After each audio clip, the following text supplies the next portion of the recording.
Hi everybody, I'm Kerrie Mengersen. I'm a Professor of Statistics at QUT here, just across the river, and I'm a member of the Centre for the QUT, at the QUT Centre for Data Science. I'm your moderator for today. I'm just going to ask, Bernadette, could you just move across one so that, no, thank you. All right. It's lovely to see everybody here for this session. Thank you very much for coming. This session's on data empowerment in Indigenous communities. And we've got a great lineup of speakers, and I'll talk to that in a minute, but I'd like to open the session with an acknowledgement to country. I acknowledge the traditional custodians of the land on which we all live and work. And here we're on Mengersen country, and I pay my respects, and we all pay our respects to the Jarryd and Turrbal community, elders and past and present, and we extend that respect to all Aboriginal and Torres Strait Islander peoples in this country and across Australia, and indeed all Indigenous peoples around the world. So as participants in this conference, we all know the mantra, data is power. We know that data influences decisions, shapes narratives, drives actions across governments, businesses and communities. We know that those who control the data, how it's collected, how it's interpreted, how it's used, can shape public policy. They can allocate resources, they can influence perceptions. And that when data is gathered and used without input or control of the owners of that data, it can misrepresent realities, it can reinforce stereotypes, or it could exclude voices. And the question that we're posing in this session is, how is data empowering Indigenous communities? So this session aims to address that critical question by asking what and how. What is Indigenous data? How is it being used? What are some of the challenges and opportunities of working with Indigenous data? And how are these challenges actually being addressed? What are some real-life examples of data empowering Indigenous communities in practice? And how can researchers and practitioners outside Indigenous communities work as allies in ways that are culturally sensitive and respectful of the principles of Indigenous data governance and Indigenous data sovereignty? Big questions, but luckily we have a big panel to answer those. So I'm delighted to welcome our panel here. We have Becki Cook. Becki, would you like to stand up and just wave and smile and bow? And Becki is a Nunaka woman from the Centre for Data Science at QUT, and I'll introduce everybody more fully when they have their presentations. We have Jarryd Aleckson. Jarryd, please stand up, from the Aboriginal and Torres Strait Islander Community Health Service, a little further along the river. We have Shani Gwin, a sixth generation Métis, thank you. I should have found that out before, I'm sorry, Métis, and a descendant of the Mitchell First Nation of North America. She's our corporate representative in the panel and our international representative, so welcome. And we have Dr. Bernadette Wood, Hyland-Wood, a Senior Research Fellow in the Centre for Data Science at QUT. So I'm going to introduce these awesome people in more detail shortly. But for now, let's welcome them with a round of applause. And the session will proceed as follows. I'm going to call on each panel member in turn to talk to the questions that I've posed just now for about 10 minutes. And following these presentations, we'll proceed with a general Q&A, and you're warmly invited to participate in this. So please do so. You might like to ask further questions of the panel. You might like to relate some of your own experiences from your own perspectives and your own expertise. But please remember that all comments should be short so that we all get a chance to talk, and also they should be positive, respectful and strength-based. So let's begin. Our first speaker is Becki Cook. So Becki is a Nunaka Aboriginal woman, educator, researcher. She's currently undertaking a PhD at the Centre for Data Science, and her research explores Indigenous data literacy through Indigenous research methodologies, with a focus on elevating Aboriginal and Torres Strait Islander perspectives and priorities in the field of data science. Alongside her doctoral studies, Becki also works as a research assistant in the Indigenous data science and serves as the early career research co-leader for data science and AI in society in our Centre for Data Science. So Becki, over to you.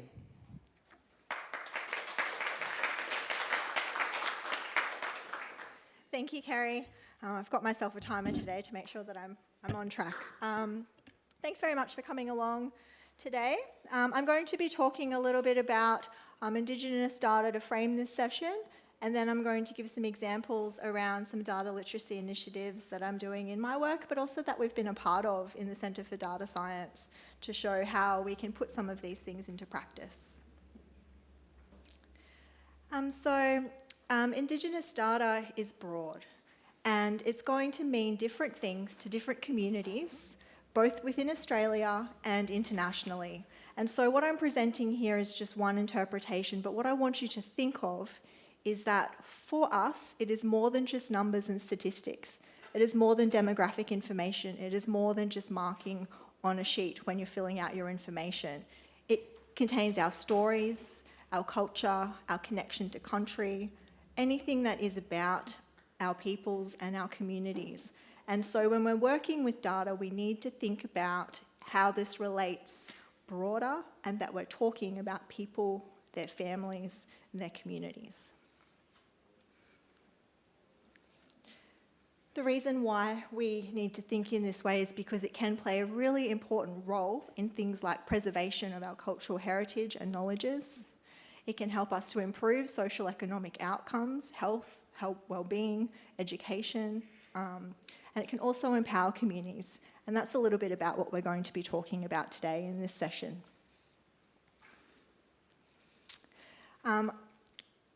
We can't talk about what's happening now and into the future without acknowledging what's happened in our past. Okay, and the way that data has been used and impacted upon Indigenous communities, both here in Australia and overseas. And so Aboriginal and Torres Strait Islander peoples, we have very complex knowledge systems that have been evolved over millennia, and that we are one of the most researched populations globally. And so despite that and all the vast amount of data which has been collected about our communities, both here in Australia and other Indigenous communities overseas, it's still very difficult for us to be able to access data that is meaningful and even to be able to know what data is out there about our people. And as we've heard a little bit about this week, data is not always portrayed in a way that is meaningful, and it actually can do more harm to communities by perpetuating a deficit narrative. And like I've mentioned, this occurs across the globe and impacts Indigenous communities everywhere. So moving forward, and some of the work that I've been doing, and if you were here on Monday, you would have had an opportunity to hear about the Indigenous data literacy framework that I'm developing in collaboration with the Aboriginal and Torres Strait Islander Community Health Service Brisbane. I'm not going to go on and tell you about ATSICHS Brisbane because we've got Jarryd on the panel who I'm sure will give a good overview of that. And so I just wanted to frame this in a way so we know that the approach that we've taken as a research approach to this work here. So we did some extensive community consultation before we started developing the framework. We had conversations with community members at NAIDOC and at various community events around whether data literacy was a priority for people within this region. And then we went on to develop the project with input from the health service as well, making sure that what we were doing also aligned with the needs of the organisation and the needs of the community. So data literacy, as I'm sure everyone in the room here knows, is an important, and it can also be used as an effective way for engagement with health services, where we know where our data is going, personal health management, and is also important when we're considering rights around data and data sovereignty. Before we started doing this work, I really couldn't find a lot of information around data literacy from an Indigenous perspective, and also around how Indigenous peoples were using and accessing data. I say that in an academic sense within the literature.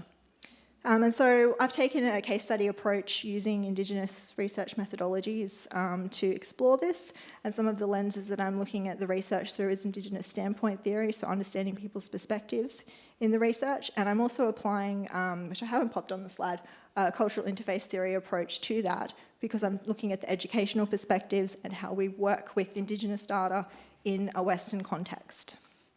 And obviously we had ethical considerations around there. So data literacy is very important because it can help support our agency in data-driven environments. We can use data to advocate, to communicate, to influence and define community priorities. And it can shift representation from external to self-determined narratives. So really fostering a sense of agency and being able to use data to make decisions. And like I've also mentioned, we can also use data to generate and interpret our within our own communities, and this is important for not only communities here in urban settings, but also in rural and remote areas. We can challenge some of those deficit-based narratives, so we can start to use data that is meaningful and to tell our story with data. We can define our own priorities, and we can also ensure that our knowledges and data are shared appropriately through specific governance mechanisms. This is how feedback from our community has been interpreted in the context of data literacy. So Indigenous data literacy is described as an ongoing empowerment of Aboriginal and Torres Strait Islander peoples to understand and use data that is from, for or about them in ways that reflect their individual and community values and priorities. And I'm just putting a caveat here that this is based on the feedback from this particular community in the work that we have done, and this may be different in other areas and other contexts. The second example I just also would like to talk about is something we did only a couple of weeks ago. As we went along to the Queensland Murray Carnival, which was held here in Brisbane. So that's a rugby league carnival for Aboriginal and Torres Strait Islander people. And again, we worked with our partners at the Aboriginal and Torres Strait Islander Health Service to kit out some of their under-16s, male and female teams, with some wearable devices. These were the same devices that are used in professional grade NRL, trackers on the backs. And the players were able to go out there, play their games very successfully. The young boys did too, overall in the carnival. And we were able to show them how their data from the matches directly following with their play, but also provide that data for them to take home to be able to use in the future and to see how data can also be used within sport.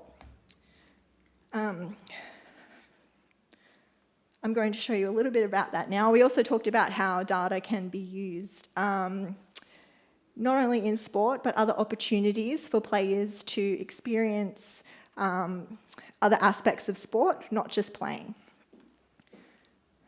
So here's an example of some of the information that we were able to share. So what was really important was presenting data in different ways that's relevant to young people, that they can engage with and they can learn from. So we showed where they were able to go on the field. We presented avatars, which their head represented perhaps how far they ran, according to the key here. And then they were also given team profiles. In this example, all the players were named after professional NRL players, so we protected privacy, but also, yeah, no analysis has happened on this beyond giving that back to the players. Yeah, some questionable characters up there now. But what I also wanted to highlight was that this was really a group effort and how people in our centre came together, and I'm really fortunate that a couple of them are here in the room today to apply those really technical data science skills to develop some of these avatars. So Deborah here, Bernadette, Kerrie, Jarryd came along the first year, Ashley, but also a special shout out to Sathara and Jamintha, who actually put together the avatars and did all of the really cool technical things that I don't have those skills for. So, look, I've done this in 9 minutes. Thank you.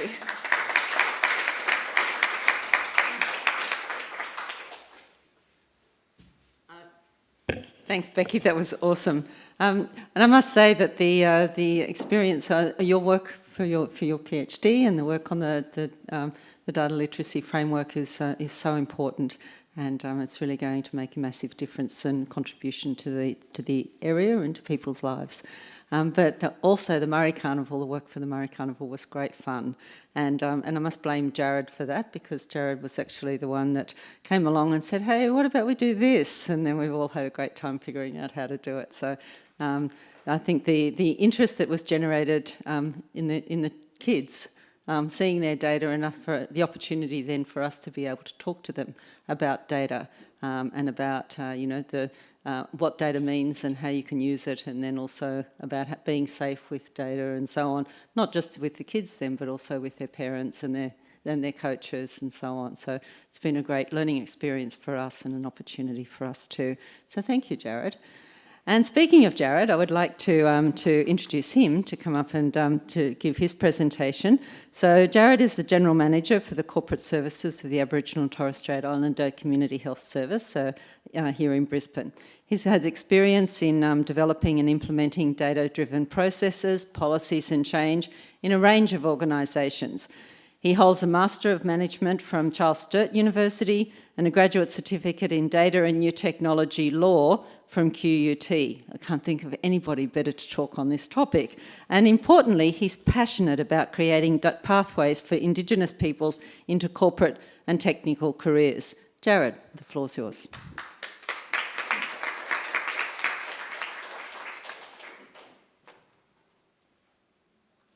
I've got a timer as well.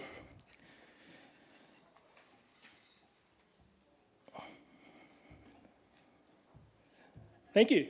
I'm probably actually going to start a bit off my script. I want to tell a story about the Murray Carnival that popped into my head that wasn't here originally. That if we're talking about data and empowerment, it's really relevant.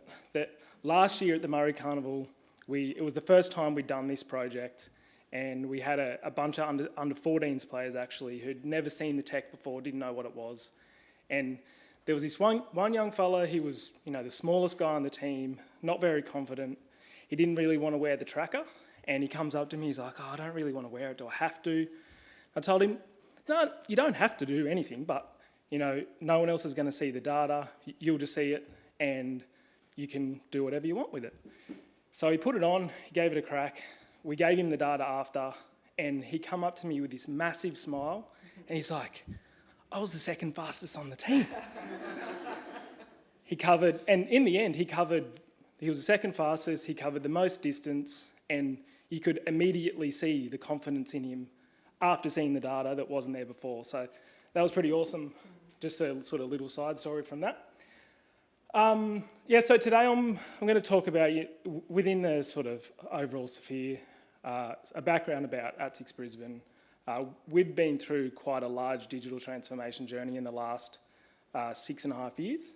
So I'll talk about that a little bit and what the future is for us. So a bit of background about ATSICHS Brisbane. We're an Aboriginal community-controlled health and community services organisation. We were founded in 1973. We're community-controlled, so it means our board is elected members of our local Aboriginal community, which means we're run by community for community, so we're truly community-controlled. We're the second oldest in the country.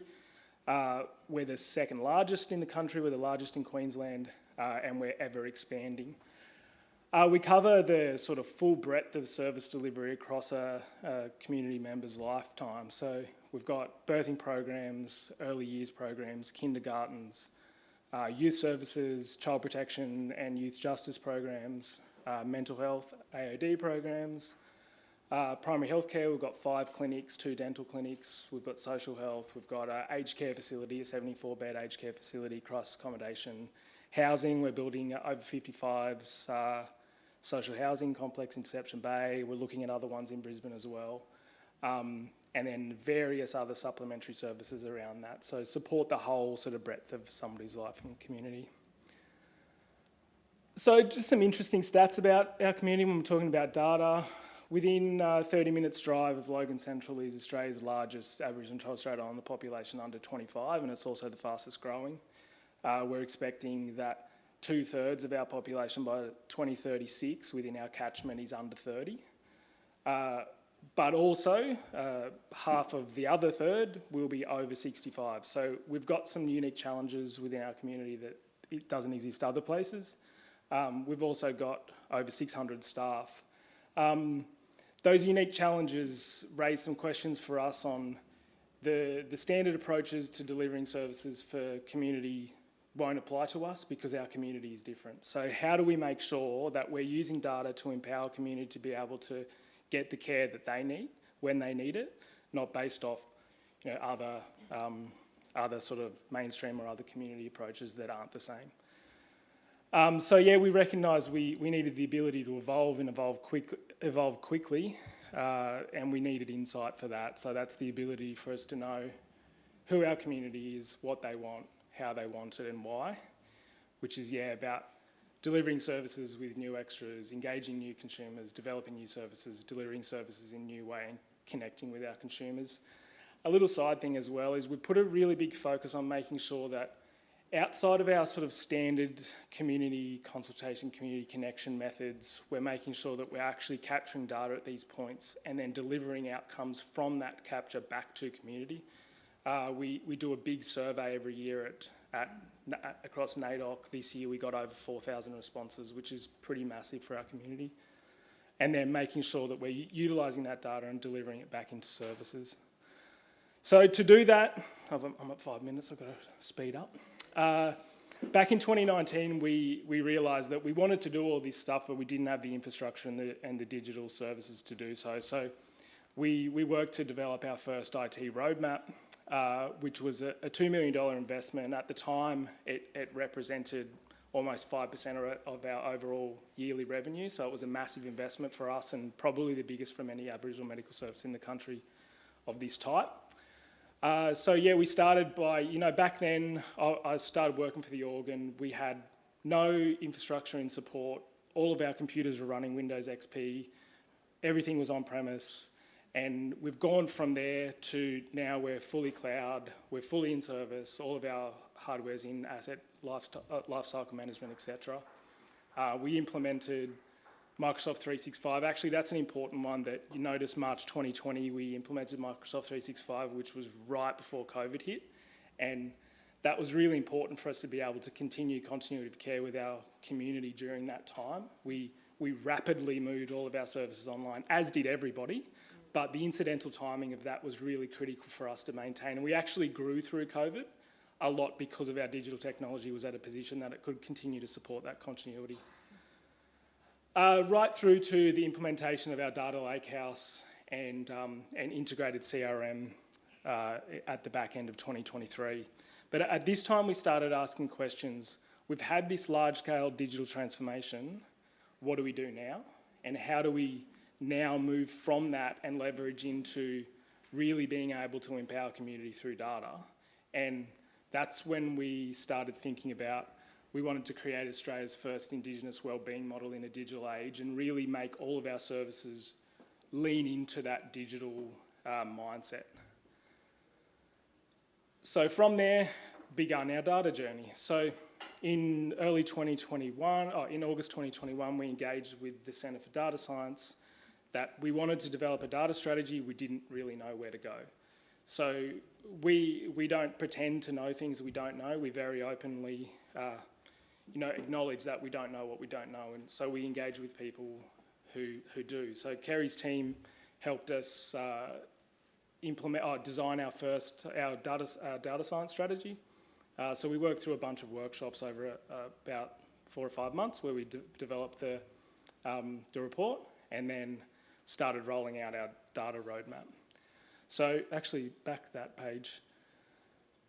The building blocks of that data, the data strategy was really, the first one is the most important in my opinion, is the comprehensive data governance. And that governance really drives into making sure that community's voice is in every decision we make with data, whether it's something operational or if it's something strategic, then making sure that that's embedded in every decision we make.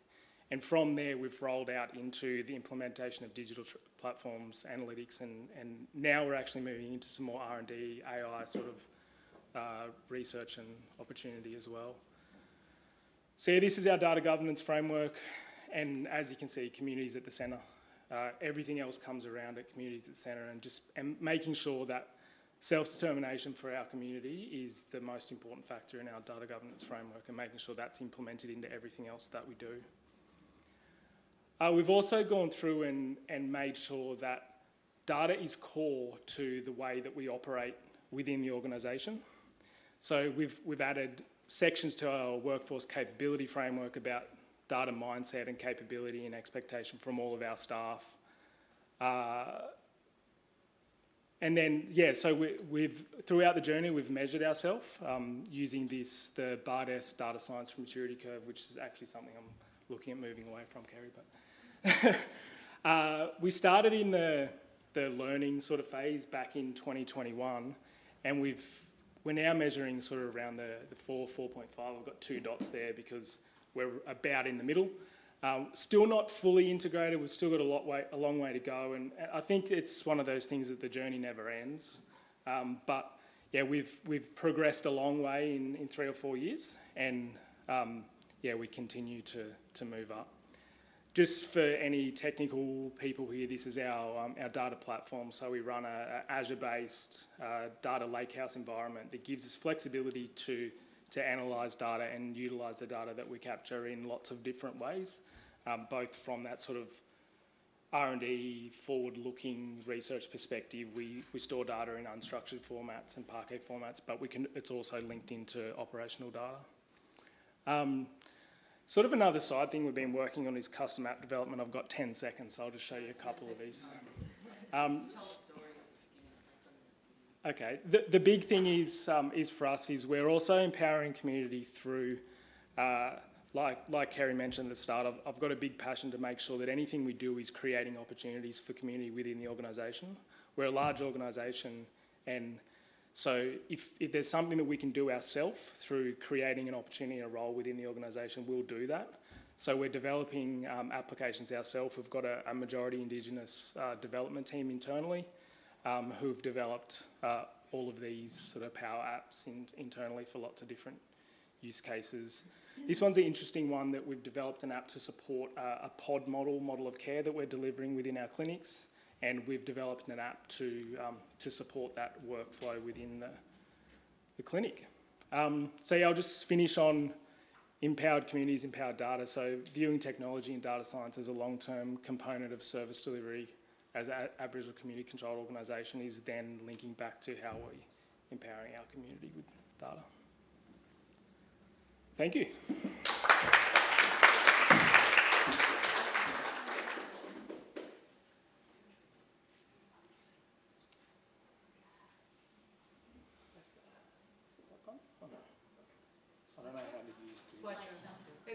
I'll just hit that. Okay. I was close. Thank you.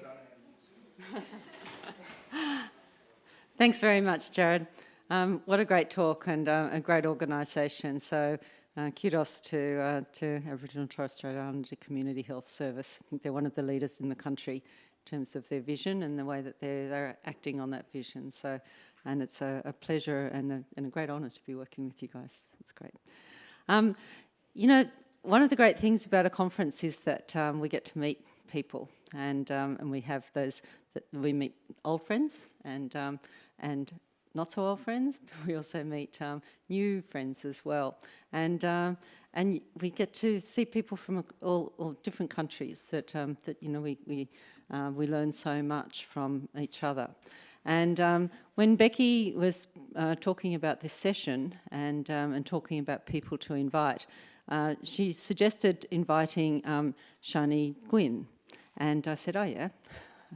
And then I started reading about Shani and figuring out all this amazing, learning all this amazing stuff that Shani does, and I was just so excited. And you know, one of the nice things is that you read about people and they're doing amazing things, and then you meet them and they're really nice as well, and you go, yeah, this is a person that I'd really like. This is a really valuable person to meet. So it's a great pleasure to be able to welcome Shani to this panel. Shani's a corporate founder and CEO with over 15 years of professional communication in all sectors.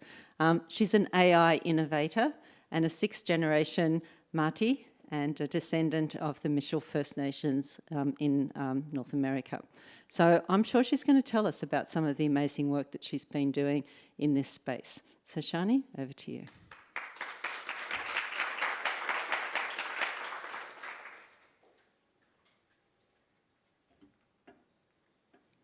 There's the flowers. Well, thank you. That was so nice. Yura, Tansei, hello. My name is Shani Gwin. Mahagan Oyoyos Asqueo Nasigasan. Thank you for welcoming me as a guest to this beautiful place. I want to acknowledge the Turrbal and Jagira people as the traditional stewards of Minjin, and to also acknowledge this as a place used for resources through both the lands, waters, for nourishment, medicine, healing for the Aboriginal and Torres Strait Islander people. I haven't been here long, but it is an honor to be hosted here and take in the spirit, joy, and love of these lands. And I can see how it is the perfect place to dream for elders past, present, and future. So who the heck am I and what am I doing? So I have two companies now. One which is a PR firm, pipikwan, pêhtâkwan, and we have now created Wasigan Kisawatsuwan, which is a matriarchal AI tool. And we work very delicately with data given through storytelling and visiting with Indigenous people.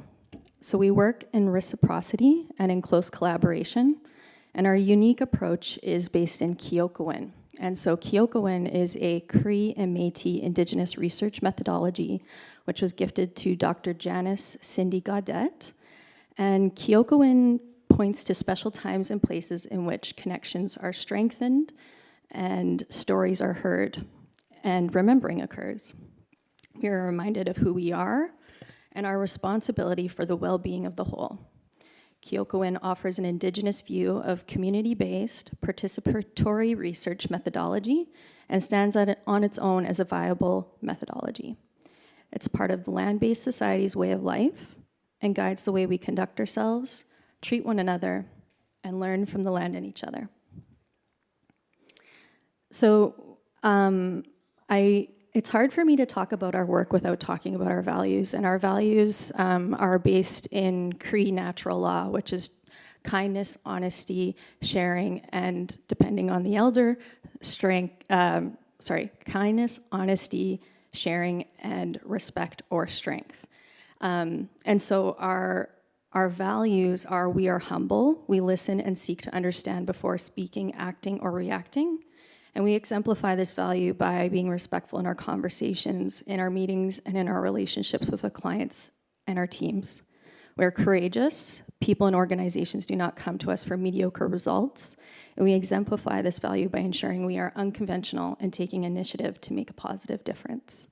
We share our strengths. We believe in partnerships, building capacity, amplifying the strengths of individuals, communities, and organizations we work with.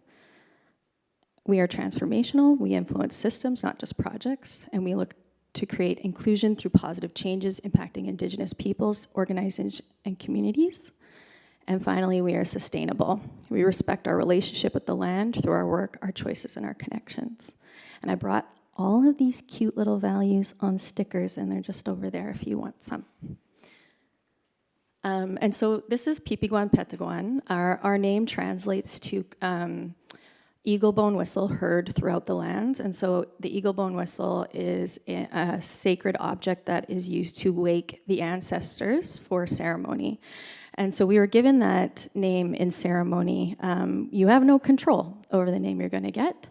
And when we got that, it just felt so perfect. The following year, we ended up working on the papal visit to Treaty 6 territory. So we were literally being heard throughout the lands.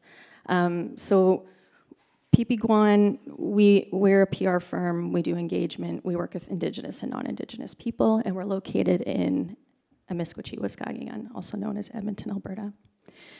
And so our mission is to amplify Indigenous truths and stories across Turtle Island, and our vision is that we will share our truths and stories as equals. So through our PR and engagement firm, through our contracts, we actually ensure that non-Indigenous peoples do not own the data provided through engagement with Indigenous people. And in some cases, we're hired to develop guidebooks or style guides for non-Indigenous organizations about how to talk about Indigenous people. Even though they're purchasing for that work to be developed, they do not own it. It's for them to use, they can't resell it.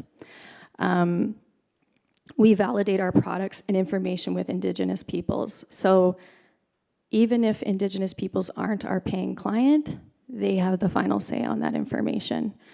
We ensure that they are comfortable with the interviews and the information that we provide about them, and our relationship is always our first priority. If someone comes back at a later date and wants something changed, removed, or products or assets changed or removed, we honor that. And then we let the client know, which can be interesting sometimes. And then when working with our Indigenous clients, we protect the information they give us. So we only use it for the product and service that they've hired us for. We do not own their product. We deliver it to them, and it's created with their knowledge and support. So we empower them through media training and provide them with the tools to give only the data that they want to give and how they want to give it. They're also supported to know that they can change their mind at any time. And if they no longer want to do an interview, especially when it comes to sharing traumatic or sensitive information, they can choose to end or walk away from the interview. We listen and form relationships with our clients and understand their perspective and voices. And so we do not act without listening. We are collaborators, and we are simply there as helpers. Their stories are theirs and always will be, and we are merely the facilitators. And so all of these practices are not typical with a non-Indigenous PR firm. And then there's Wasigan Kisawatsuan. So many of these practices are carried over, but some of them can't be given how AI works. Once information is given to a large language model, it can't be taken out. And so one of the things that we do is we really make sure Indigenous people, when they're working with us, understand that. And we take our time and do things very slowly. We're also working to ensure that proper references and citations and tagging is done through RAG, so that when people search for information, they understand exactly where that information is coming from. It might even be an elder or a community member directly, and they're cited in that information. So how this tool works is it's a large language model that detects misinformation, bias, or hate speech directed towards Indigenous people in your writing. It provides education and awareness about what is detected, and then also suggests a change to improve your writing. Right now, it runs on Facebook as a plugin, and so you can actually highlight or blur out harmful information and change the information directly on Facebook.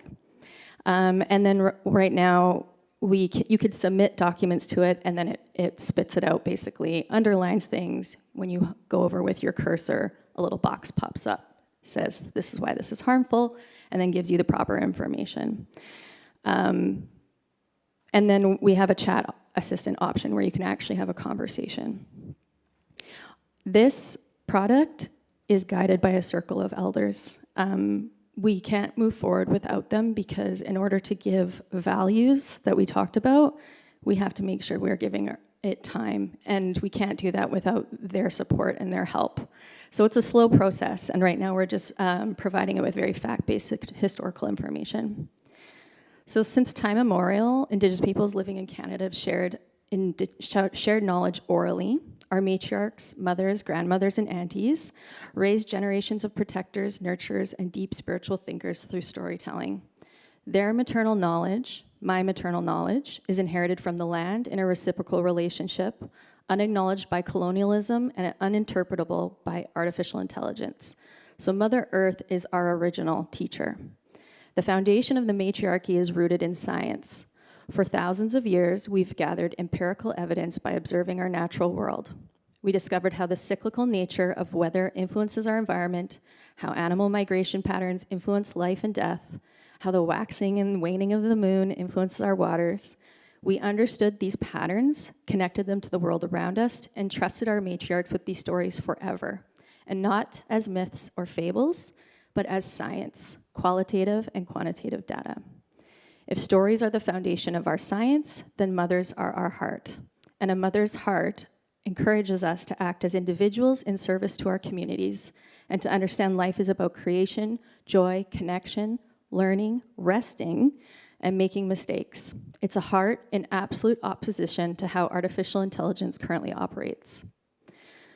Artificial intelligence amplifies existing gaps in our society by prioritizing the perspective of the white, able-bodied cis male, and sources information without validation, authenticity, or permission.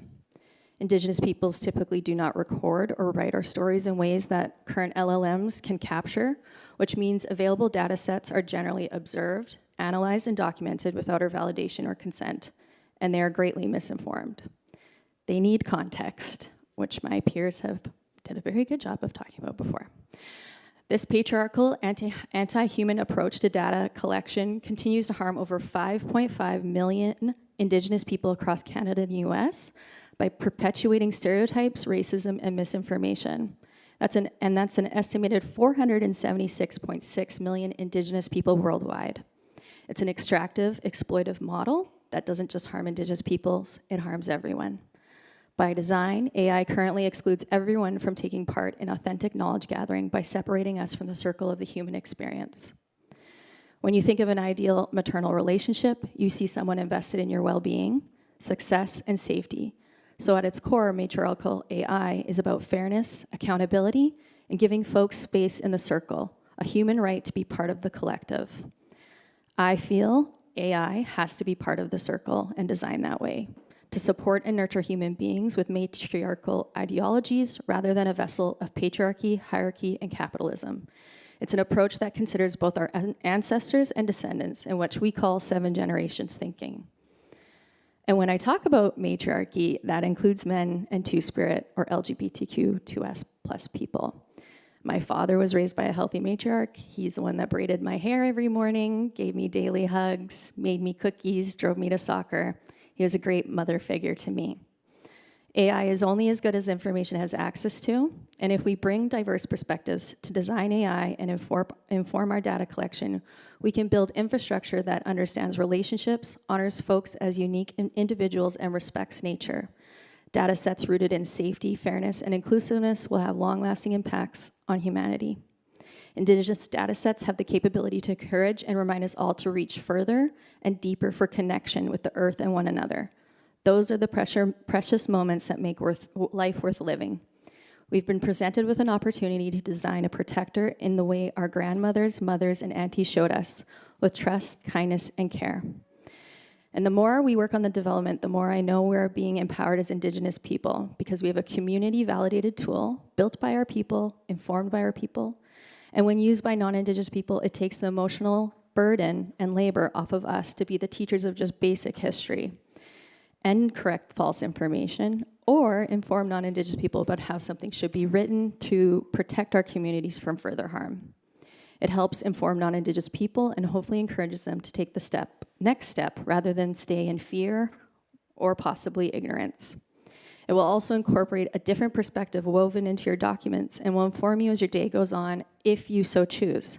There's a chance that this could be front of mind so often, Indigenous people will be less forgotten in the day-to-day, which leads to projects starting with us at the beginning rather than at the end, and creates increased awareness of how projects or policies may directly impact us. It could prompt potentially more critical thinking in a society that limits time to be more thoughtful. My cousin told me the other day, she's like, I'm too busy to be thoughtful. And I was like, what a shame. So for Indigenous people, there's an opportunity to also dehomogenize our own data. And I was talking to Becki about this the other day, and it sounds like there's that situation here in Australia. But many Canadians will associate certain symbols like dream catchers or medicine wheels to all Indigenous people in Canada and the US.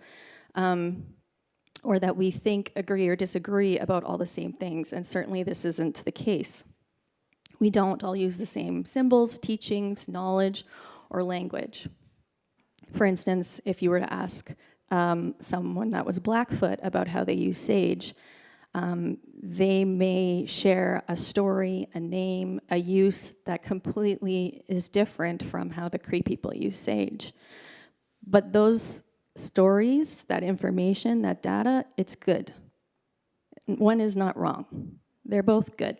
They're both truthful and honest. And they work together. And so, oh shoot, I lost my spot because I just went off on my own. But the benefit of this all is that we start to see a tool that can be matriarchal in nature, where if you searched sage, how do Indigenous people use sage, it could give you, in a non-hierarchical way, all of the different communities within Canada that use sage, their names, their stories, their uses, and information about that.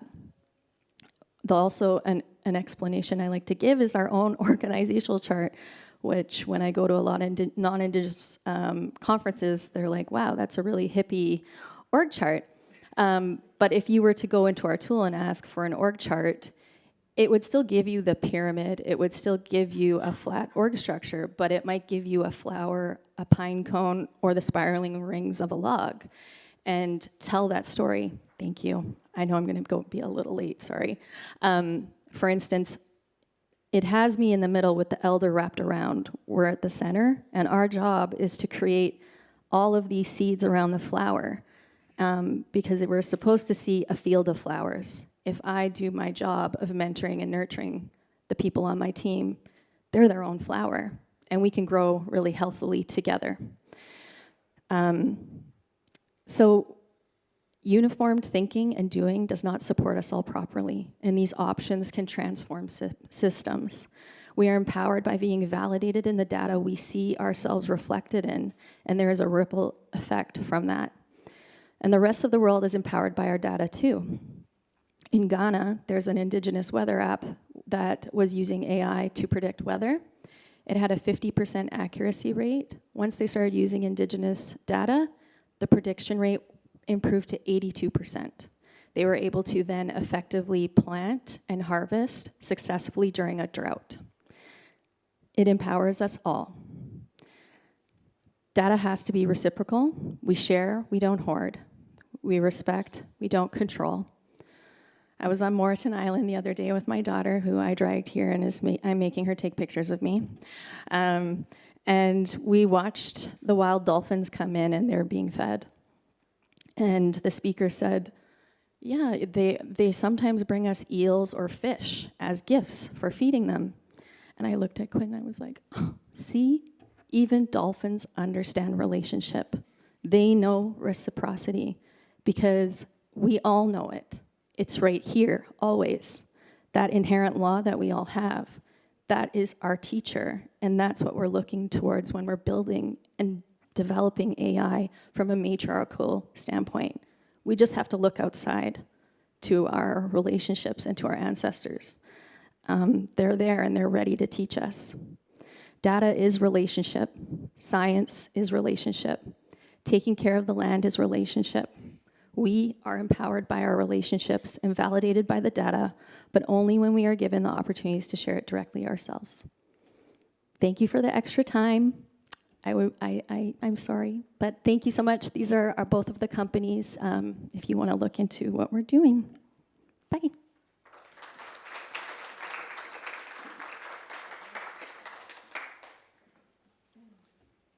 That was lovely. Thank you so much for that. It's great inspiration. Right, so we come now to our final speaker, and that's Dr. Bernadette Hyland-Wood. So Bernadette is a research fellow at the Centre for Data Science at QUT, Queensland University of Technology. She's advancing responsible AI and technological humanism. She's a research investigator on Indigenous-led data governance research programs and in international data standards. Bernadette has joined our centre for the last probably year or so, and it's been a great pleasure to get to know her, and I'm very pleased to invite her to speak to us now.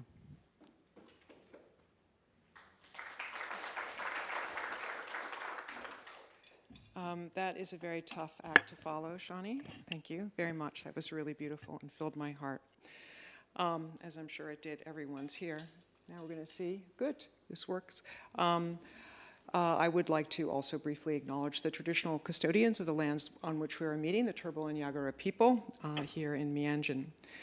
I would like to also say at the outset, I'm a non-Indigenous ally and research fellow at the Queensland University of Technology for the Centre of Data Science, and I try to collaborate and walk alongside of my Indigenous colleagues around health and data governance projects, and I'm very fortunate to have a leadership team that supports us in doing that. And just as many researchers begin by acknowledging their project funders, I'd like to start by recognizing the intellectual, practical, and cultural contributions that have shaped the reflections that I'm about to give, which is a non-technical discussion. And these are the reflections on my role as an ally and a researcher. And they include some colleagues here today, such as Kerrie and Becki, Jarryd, my new friend, Shani, and many who are not here today. And I hope that what I have learned resonates through my presentation today. So this talk is dedicated to the roughly 96% of us who describe ourselves as non-Indigenous researchers, practitioners, policy advisors, and have the resources to attend a conference such as this, an international data conference in Australia. Many of us possess resources, platforms, influence, and technical skills that can significantly contribute to data projects.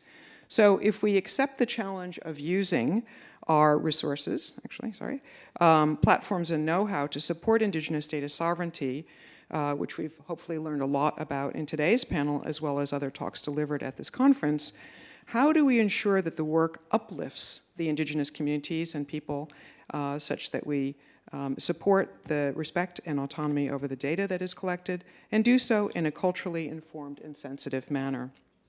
Now, we can't have this conversation without recognizing the historical and the ongoing harms of extractive research practices where Indigenous communities have been studied, but often not empowered. And some of my other colleagues have already touched on this. So communities have often not been provided with the information or the insights or the benefits of the research that we non-Indigenous researchers often undertake, nor are they given credit for it. So we have a long history, again, you've probably heard much about it at this conference, with governments collecting data on health, education, and other facets for service delivery, and then misusing it, sometimes unintentionally, and sometimes intentionally, and sometimes with catastrophic outcomes. Some here, myself included, have had the privilege of working on national and international data sharing projects through standards works and related projects. And yet this problem still persists despite our increased understanding about the challenges. We see it in power imbalances in terms of access to funding, technical capacity building, and decision-making authority. I think I went one too far. So ethical allyship, which is the focus of my talk, is predicated on three core principles, which is respect for Indigenous self-determination, transparency, and accountability, which ultimately lead to the redistribution of power and resources. So respecting self-determination means allowing, or supporting, I shouldn't say allowing, supporting Indigenous communities to define their own priorities and outcomes. Transparency and accountability, that involves being open about how the data is handled and shared, and ensuring that Indigenous partners are fully informed and involved in the decision-making process. These principles are, of course, embedded or align within the CARE principles for Indigenous governance. And one of the things that we, I hope, will be doing more of after this conference is internalizing these values and applying them in our work, recognizing that true allyship involves stepping back and often supporting Indigenous leadership. So what does this look like in reality? What are some practical ways we can do this? Well, it first involves acknowledging the power dynamics that are at play, not saying, hey, I wasn't involved, it's not my responsibility, or it has to be done entirely by Indigenous people, because at the end of the day, the global statistic is 5% of the world identifies as First Nations or Indigenous, and I don't use those as synonyms, but the majority of the people are non-Indigenous, and so we have to support these efforts by becoming more reflective ourselves. So ideally, Indigenous research is initiated and led by Indigenous community and people. So this is the project that Becki and Kerrie and Jarryd and I all work on. And it was a NHMRC $1.3 million 4-year project that was suggested by the Aboriginal and Torres Strait Islander Community Health Service here in Brisbane. And we work very closely with them. And that's a picture of the team and Raymond in the front there in the salmon jacket, looking very savvy. With this project, just as in any substantive Indigenous-led project, there are often reference groups and committees or organizing bodies that oversee implementation. Then we have a lot of scholarship and practical guidance available to guide us on co-design and governance aligned with things like the CARE principles and the ID sovereignty, Indigenous data sovereignty principles, and the work of my colleague, Becki Cook, on capacity building. So co-design ensures that digital infrastructures are responsive to the community's needs and priorities. They reflect Indigenous values and allow for community-led decision-making. And so each of us have a choice when we fill out ethics applications and we come up with data governance structures to reflect on those things and maybe challenge ways that things have always been traditionally done. And we can satisfy our funders' requirements while also meeting the needs of our Indigenous and First Nations colleagues or customers.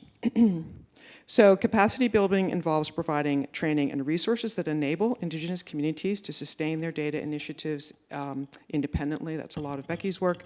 And authorship practices should recognize and elevate Indigenous contributions, ensuring that Indigenous scholars and practitioners are acknowledged as the lead authors and first speakers or invited to platforms whenever possible. So we're halfway through that project that's referenced. So these are some practical tips. In the interest of time, I think all of the points have been made in one facet or another from my colleagues, so I won't repeat them. But there are very practical things that we can do and should keep front of mind, but ultimately facilitating and amplifying Indigenous priorities, ensuring their leadership as the data custodians, and shifting the power such that Indigenous voices are leading and the researchers that we as researchers are walking alongside of them.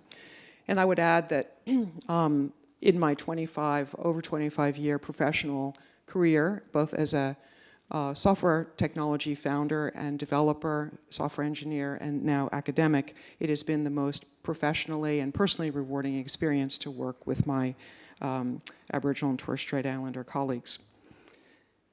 One of the things that I would, if somebody is interested in beginning on this journey or furthering their understanding of what is involved, take time to read and engage with the key resources that inform ethical and respectful practices, because there are many and they're really good. And North American First Nations, Aboriginal and Torres Strait Islander, Māori and Iwi lead the world on these resources, and each have very, very different lenses. But here in Australia, we have the ATSICHS code, the Mayam-Ngari Wangara Indigenous Data Protocols, and the National Agreement on Closing the Gap, particularly Priority 4, that talks about the importance of data. The point is, our Indigenous colleagues are oftentimes overburdened, so do your homework first and do the reading on these frameworks. There's a lot there. And engage with that information, especially if you're involved in any research and you're preparing an ethics application. So allies play a crucial role in training and mentoring, particularly for our non-Indigenous students and early career researchers. I recently met with a colleague of mine at QUT who's teaching an introductory database course and helped her integrate some content for that. She's non-Indigenous and I'm non-Indigenous, and so I tried to express some of the cultural sensitivity and considerations of that discussion with her students. True allyship means transferring funding, technical infrastructure, and authorship opportunities into Indigenous hands where appropriate. Complexities of allyship. I can't have this conversation without saying and noting it's not always easy, it's not always comfortable. It's complex, and it's okay that it's inherently complex and often uncomfortable. It is a journey that requires a commitment, it requires humility and a readiness to learn. But this discomfort is a necessary part of the journey and of the growth and the change that we undertake. And recognize that academic and government project timelines will frequently clash with community timelines, which prioritize consultation and relationship building. Well-meaning allies may unintentionally perpetuate extractive processes if we do not continually reflect and reevaluate our assumptions. So this is almost like a daily practice in a way. Embracing this discomfort allows us to challenge our own biases and improve our practices. And I also just want to end, since I'm nearing the end of my time, that this is very globally relevant, as evidenced by both the very full rooms of people from all around the world, from Brazil, Peru, Australia, Aotearoa, New Zealand, and I'm really thrilled that there's so much interest in this topic. So, I want to just highlight one comment here from my colleague Levi Craig Murray, that what's good for mob is good for everybody. And that means that we all will benefit. This is not some altruistic thing that non-Indigenous allies should pursue, but we all will be better informed in our use of artificial intelligence, how we engage with LLMs, et cetera, if we integrate these research practices and policies in our behavior and in our scholarship. Thank you very much.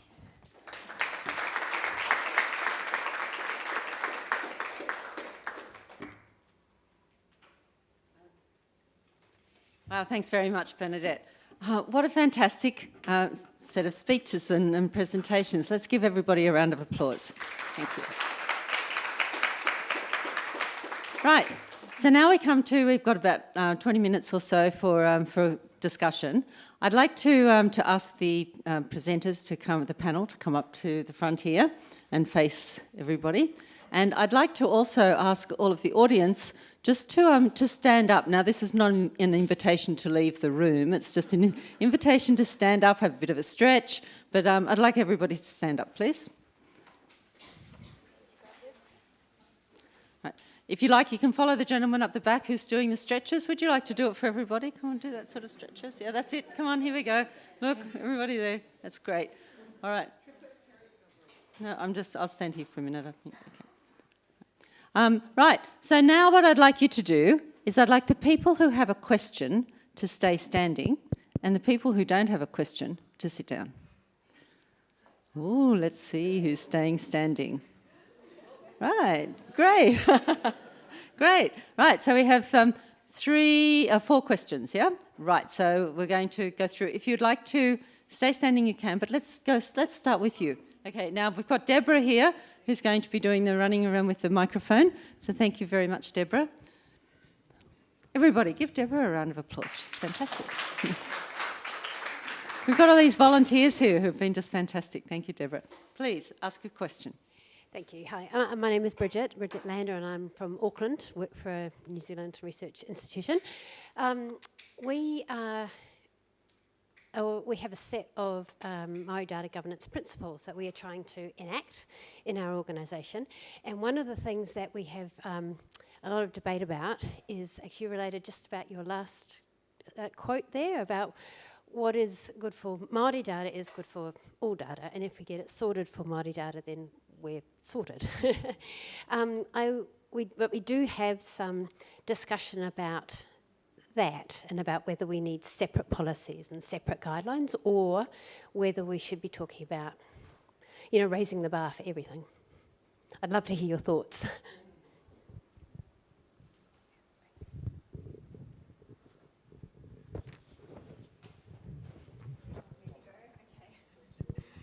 Okay, apparently this is for me to answer, everyone. I got nominated. I'm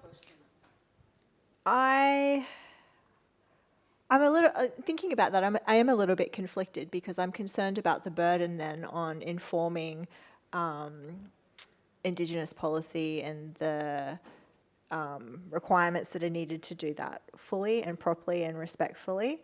I think that, but then on the other hand, separating them also is a risk. I don't quite have an answer, but this is my thought process.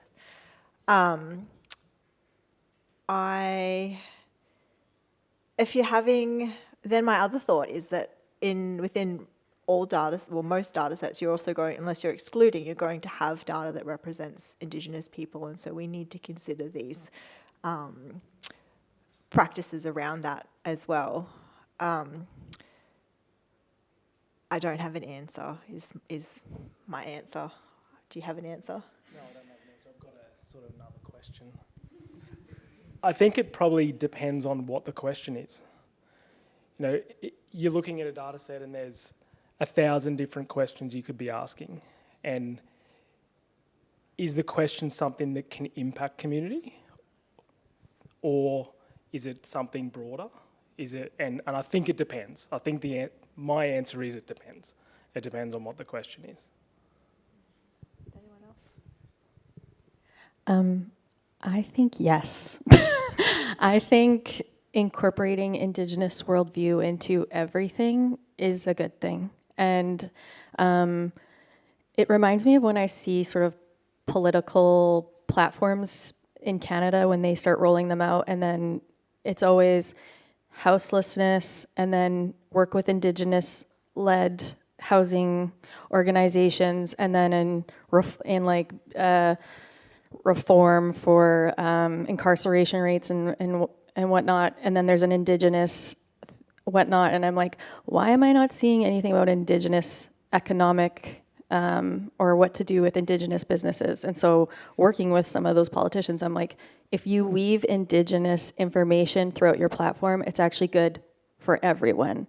And if you're not labeling it Indigenous, and it also gives you, I think, better localized data or regional data based more on how unique everyone is depending on where you are. Thank you for your question. And I resoundingly say yes, with the recognition that Māori and iwi have a very different perception on understanding and engagement with their data versus different Aboriginal and Torres Strait Islander communities than Canadian or North American First Nations. So there's no one size fits all. However, I will say that community that I just mentioned has been working on the issue of the deficit framing on a lot of issues that have hurt community.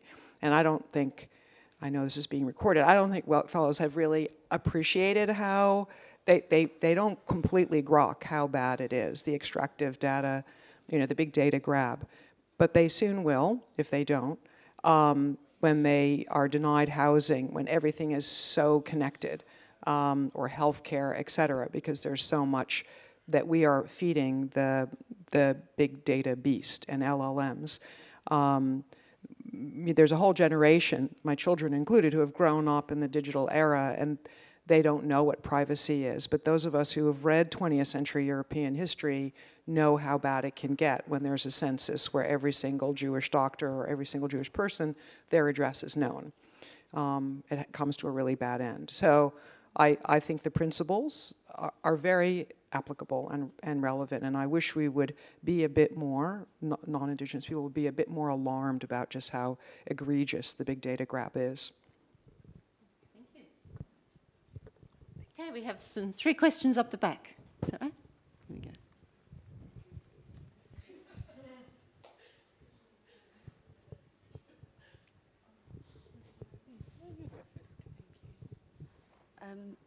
Hello, my name is Jude Channon. I am based at Federation University but also work for the ARDC. I suppose I have a 2-part question if I'm allowed. The first is around data governance, LLMs, and what opportunities you see for being able to feed into Indigenous cultural intellectual property rights. You see how would that work? And the second part of that question, it's a little bit tongue-in-cheek, but also a little bit serious. How long is it going to take?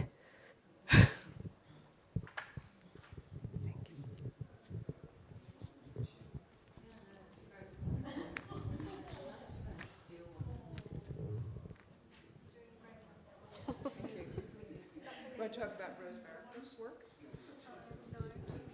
I can go first. Yeah. the second question, I had something for the first question, the second one's thrown me off. I think the first one is, it's going to take a lot of effort from big companies that are developing LLMs to actually recognise the importance of it. Firstly, the deficit data that exists in these big data sets, and also the importance of correcting this. It's an opportunity for them. You know, there's going to have to be some lobby at a big level, but there is a massive opportunity right now with, you know, organisations like OpenAI, Microsoft, these guys that are doing big data sets that everyone's accessing, and an opportunity to start correcting some historical wrongs, I think. There's probably some sort of private sector or research opportunity to develop some supplementary systems to, and actually when I first heard about your research, Shani, that I was talking to Becki, and my first question, as soon as I heard about it, I thought that sounds very, very powerful at a larger scale to be able to supplement existing data sets. You know, if we think about, there's an existing LLM data set, and then we can use technology like yours to ask a question, is this data correct? Is this thing that this LLM's return me, is this ChatGPT, is it actually, does it have bias in it itself because of the core data sets? So there's opportunity for sort of supplementary technology as well, I think, to be able to answer some of those questions. The length question, I think we're a very long way away.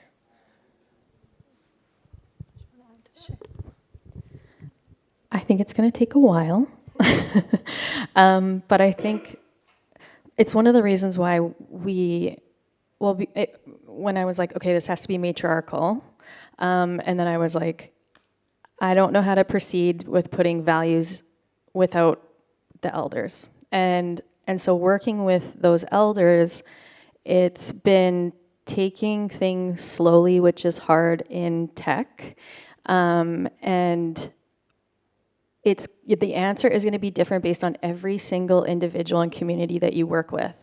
Some communities that we've talked to already are like, we want to give you everything. And I'm like, whoa, okay, are you sure? Yes, we do.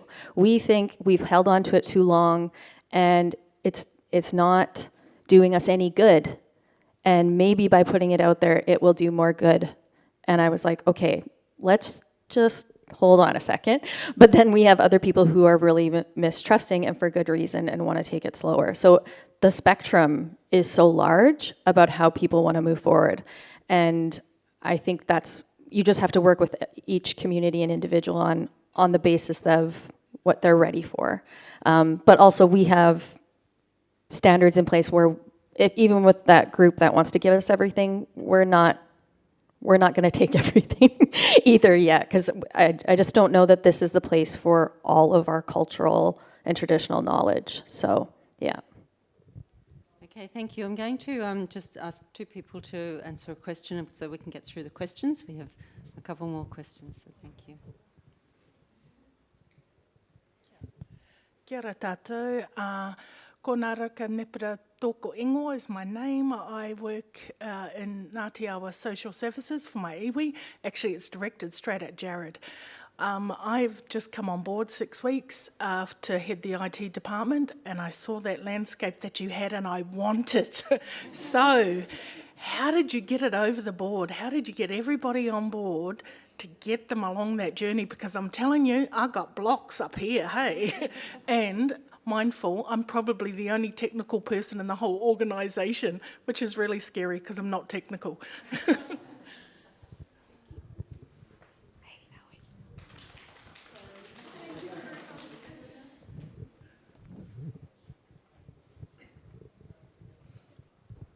That's a good question.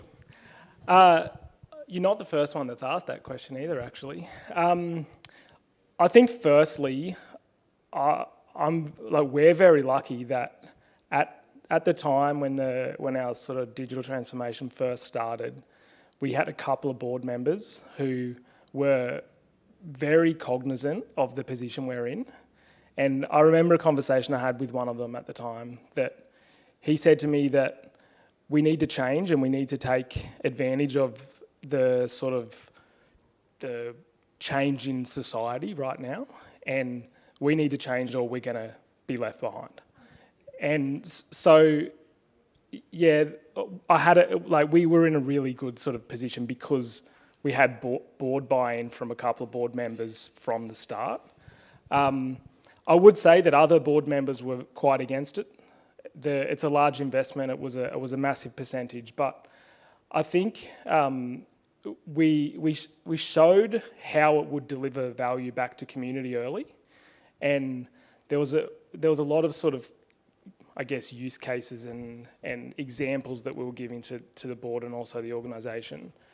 And from that initial one, we continued to gain buy-in by continually delivering things back throughout the process. So it wasn't we've implemented some stuff and nothing changed.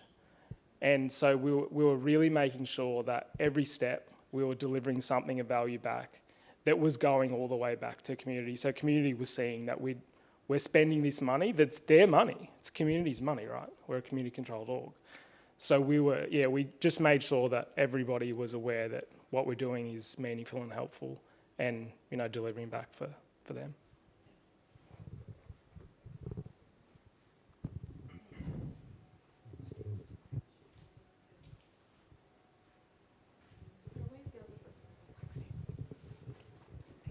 Tēnā tātou.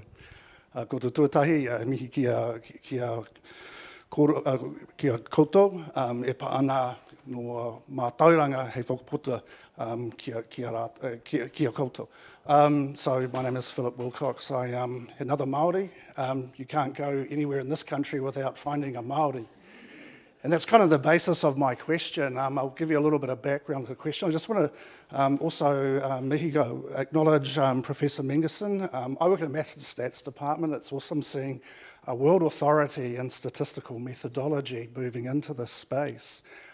So that's kind of quite an important thing for the field of for statistics. I'm a practitioner of Indigenous data sovereignty.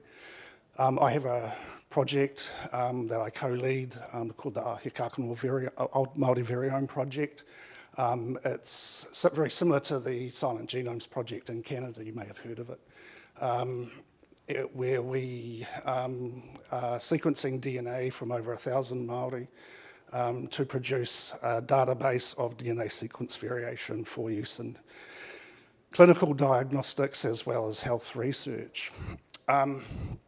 So my question sort of comes from a query that I had probably about 2 years ago from a researcher here in Queensland.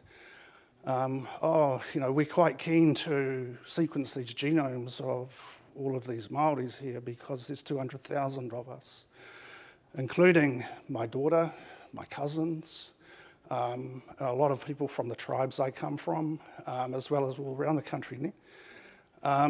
So I was like, oh yeah, we have our own data sovereignty principles. How are you, as a non-Māori researcher in a different country, looking after the interests of our people? There's 200,000 of us in this country. And we have our own set of data sovereignty principles, and the sort of view that was put back to me was, while they're here, they're not back in Aotearoa. And it's like, well, wherever our people go, our principles, our tikanga, our culture goes with us. So with diaspora populations, and I know it's kind of the case too when I work with the Silent Genomes team and their International Indigenous Advisory Panel, there's the same issue with that team because there are, as you'll know, just tribes whose traditional boundaries cross into the US-Canada border, right? So it's how do we look after the interests of Indigenous people, diaspora populations from other communities in this space, because they're not quite the same set of principles. They are very similar principles, but they're not quite the same. So there is an opportunity to have a conversation there anyway.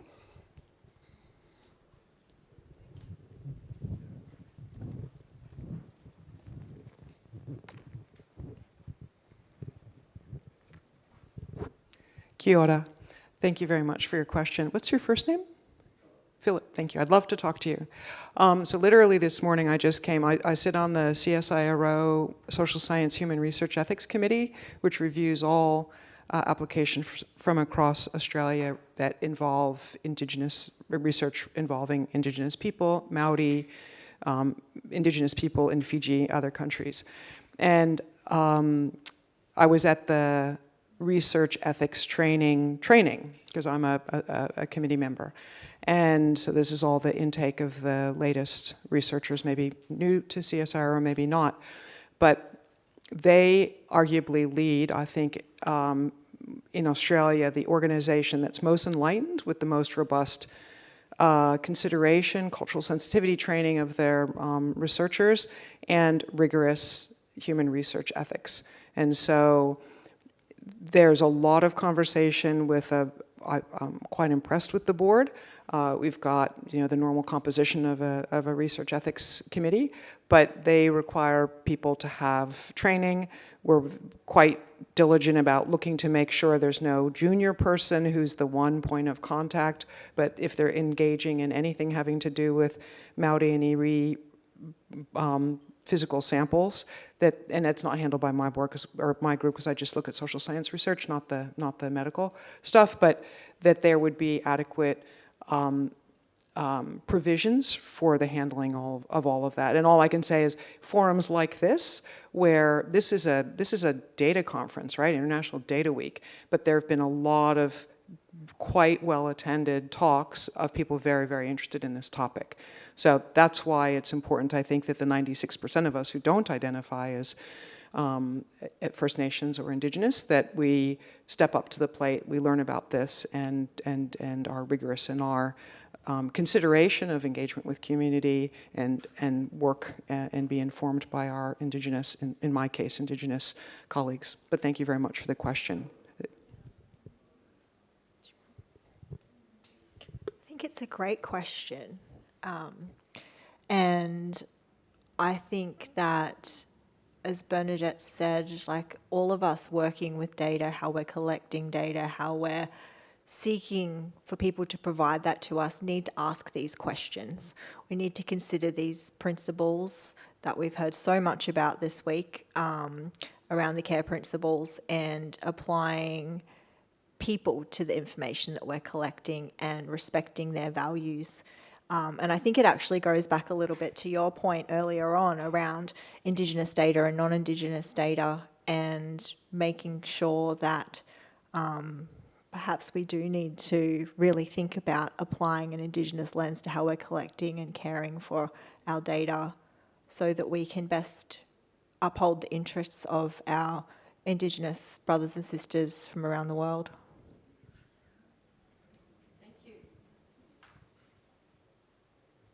Okay, thank you very... Oh, we've got one more question, please. Oh, two more questions. Okay, so I'm just very aware of the time. So we have 5 more minutes, so keep it short. Sorry, I chickened out before, so I sat down. But I'm just too curious, and I hope I'm not too ignorant. My name is Amelia Decker. I work at the Department of Environment Science, Tourism and Innovation. Very new, we have a new data governance team in the department. And my role is to write a policy on data lifecycle, including Indigenous data.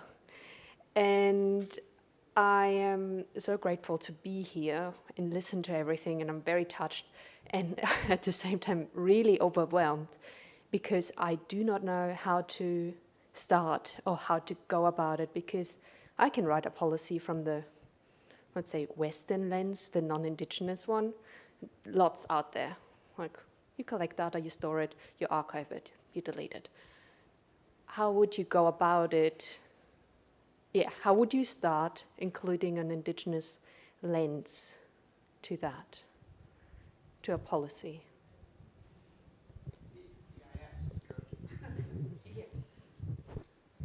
I think you could start before that by talking to community and ask community wherever you are what the expectations are from community. That's probably my starting point. That would would be my starting point. That would be my starting point too. And I think, recognising the diversity of communities, you need to go back to where your policy is going to be applied and speak to people. Yeah, okay. Speaking to different communities and gaining that perspective, and looking at what documents are out there that can guide your decision making, but then also if you have the opportunity to get feedback on that from Indigenous voices from the community. Do you want to? Let's go to the next question. This is super important. This goes to the point of, and I'm going to differ because a little controversy on a panel is good. They've already been asked, and so ATSICHS has already captured all of this and has a guide called How to Apply the Lens of Indigenous Data, and I'm paraphrasing the subtitle here, to data. So it's data governance through the lens of the ATSICHS code. So that's the first place you should look to get yourself familiar with, and then, if relevant, go talk to community. But this is the problem, is we can't keep, you're new to this, you're new in this role, et cetera. But there's a whole lot of really good stuff out there, so avail yourself of those and speak to me and I'll give you a dozen links to resources. I kid you not, I'm not exaggerating. Sorry, I'm really sorry. Sorry, Kerrie. I still think you need that community perspective, because, and what governance processes do you have once you've got the data? Who's involved in that decision making on who's going to be able to access and share it? What specific data are you talking about? And they're the things that you need to think about how this can then be applied. So yes, 100% there are documents, but depending on the data that you have and how it's going to be applied, you do need to have a bit more consultation around that ongoing governance as things even change into the future. Sorry, I just had to. Yes, thank you very much. My name is Diana, and I'm coming from Barcelona. So I'm not an Indigenous person, but I belong to a minoritized community, linguistic minority. And I wanted to ask you, what you present, that I learned so much, and it was very interesting. When you work in other parts of the world, in my case in Latin America, Indigenous people, they don't receive support from their governments. So we are here in Australia or New Zealand or in Canada, in countries where governments, they recognize much more and acknowledge Indigenous people, but in many Latin American countries, this is not the case. So how do you establish trust with Indigenous people in those contexts where all what you were saying, we are at a very early stage of recognition and of trust and of collaboration? So how can you do that when you don't have the support of the governments and you are not yourself an Indigenous person? But as I said, I come also from a minority community, so I have the sensitivity to understand all this, and I'm very humble and respectful, but at the same time, I don't have the general context. So I don't know if you can tell me some tips, because what you explain, it's great, but I think that it can go better with other contexts that are more advanced, no, in this recognition. Thank you.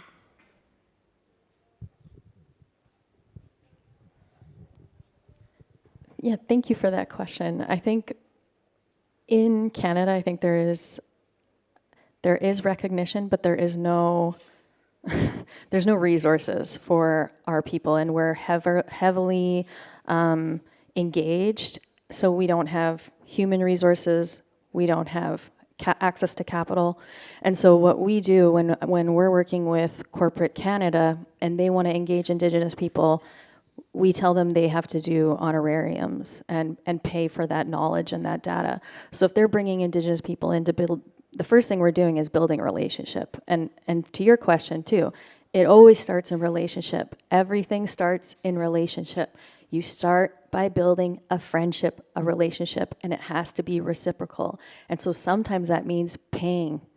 That means finding budget to support them coming in, staying at a hotel, feeding them, and for their time, and pay them what you would pay any expert, because they are giving you expert knowledge and information. And that helps That helps validate them within their own region or government. Unfortunately, once non-Indigenous people start engaging with us and validating us, other people start, the governments and everyone else start validating us. So it's very powerful to include us and build and start in relationship. You don't want to touch that one? Becky's worried about the time. Thank you very much, Becki. But I am going to close because we are at time. There have been some fantastic questions. There's been some really deep thinking and some really curly questions. I wish we could walk out of this room with the solutions to those questions, but I don't think we're able to. But certainly by having the discussion, then we've opened the doors to those questions. We've opened people's mind to thinking about those questions, and together, we can have further discussions and start to address some of this. So I would like to ask you to thank the panel very much.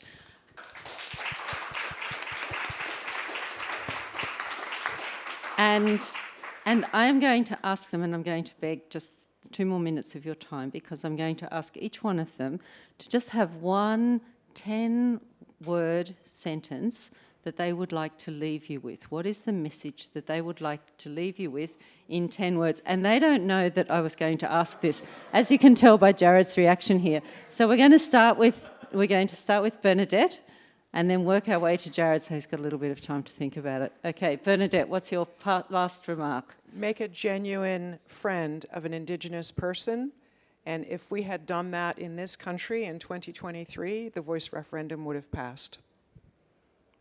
Thank you, great. I think it would just be go back to relationship. Always go back to relationship. You just cold call, send an email, go to community, bring food, bring a present, say hello, introduce yourself, just start, step outside of your fear. I actually just wanted to make a comment around, this is way more than 10 words. Sorry, Kerrie. And yeah, about your openness for being here and coming to this session today and taking what you've learned and that perspective and that openness for being here into your day-to-day.